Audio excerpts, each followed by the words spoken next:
రైతన్నలందరికీ నమస్కారం. NR tomato YouTube channel నుండి మాట్లాడుతున్నానండి.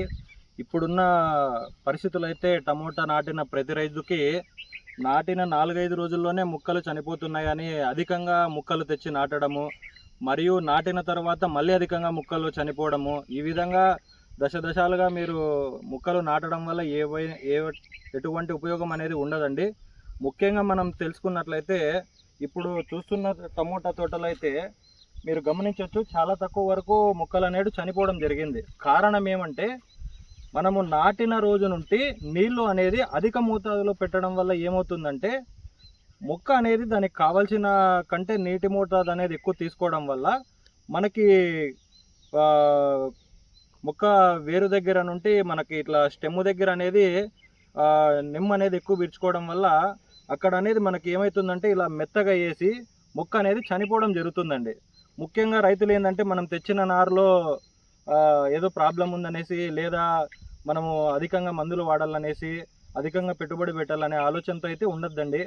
ముఖ్యంగా నేను చెప్పడం ఏంటంటే మన మొక్క నాటిన రోజు నుండి దాదాపు 10-15 రోజుల వరకు నీటి పరిస్థితులు అనేటివి చూసుకొని పెట్టండి. నీరు అనేది మనకు 1-2 గంటలు పెట్టడం వల్ల ఏమవుతుందంటే మొక్కకు కావాల్సిన నీటి కంటే అధిక మోతాదులో వెళ్ళడం వల్ల ఏమవుతుందంటే దానివల్ల మనకి వేరుకుళ్ళు అనేది రావడం జరుగుతుందండి.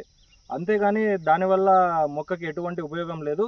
ముఖ్యంగా రైతులు నాటిన రోజు నుండి 10 రోజుల వరకు నీరు అనేది వాళ్ళకున్న వాతావరణాన్ని బట్టి మరియు వాళ్ళకున్న నేలను బట్టి సరిచూసుకొని నీళ్ళు అనేది తక్కువగా పెట్టుకోవడం వల్ల అయితే మొక్కలు చనిపోవడం ఆగిపోతుందండి.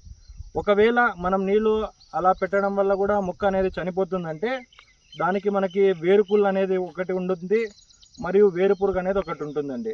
ఒకవేళ వేరుకుళ్ళు అనేది ఉంటే ఏమవుతుందంటే మనకి మొదళ్ళ దగ్గర మొక్క మెత్తగా అయిపోయి వాలిపోతుందండి. అదే ఒకవేళ వేరుగుపురుగు ఉందంటే ఏ విధంగా ఉంటుందంటే ఇక్కడ రాండి మీకు చూపిస్తా. ఈ విధంగా బతికి ఉన్న మొక్కనే వేరుపురుగు ఉండడం వల్ల ఏమవుతుందంటే కింద వేరును అనేది పురుగు తినడం వల్ల ఆ వేరు అనేది కట్ అయిపోతుందండి. ఆ విధంగా వేరు కట్ అవ్వడం వల్ల మొక్క అనేది చనిపోవడం జరుగుతుంది. మనకి వేరుకుళ్ళు ఉండడం వల్ల మనము వాడుకోవాల్సిన మందులు ఏమంటే మనకి టాటా వారి COC కాపర్ ఆక్సీ క్లోరైడ్ అనేది మనము డ్రిప్కు వదలాలి, లేదంటే ఇండోఫిల్ కంపెనీ వారి మ్యాట్కో అనేది వదలాలి. మరియు ఒకవేళ అదే వేరుపురుగు అనేది ఉంటే మనము ఏ కంపెనీనైనా సరే క్లోరోపైరిఫాస్ 50 EC అనేది 1 ఎకరాకు 1/2 లీటర్ నుండి 1 లీటర్ అనేది వదలడం వల్ల అయితే ఇది కంట్రోల్ అవుతుందండి. రైతన్నలారా గుర్తుంచుకొని తక్కువ పెట్టుబడితో మంచి పంటలు తీసుకోవాలని కోరుకుంటున్నాం.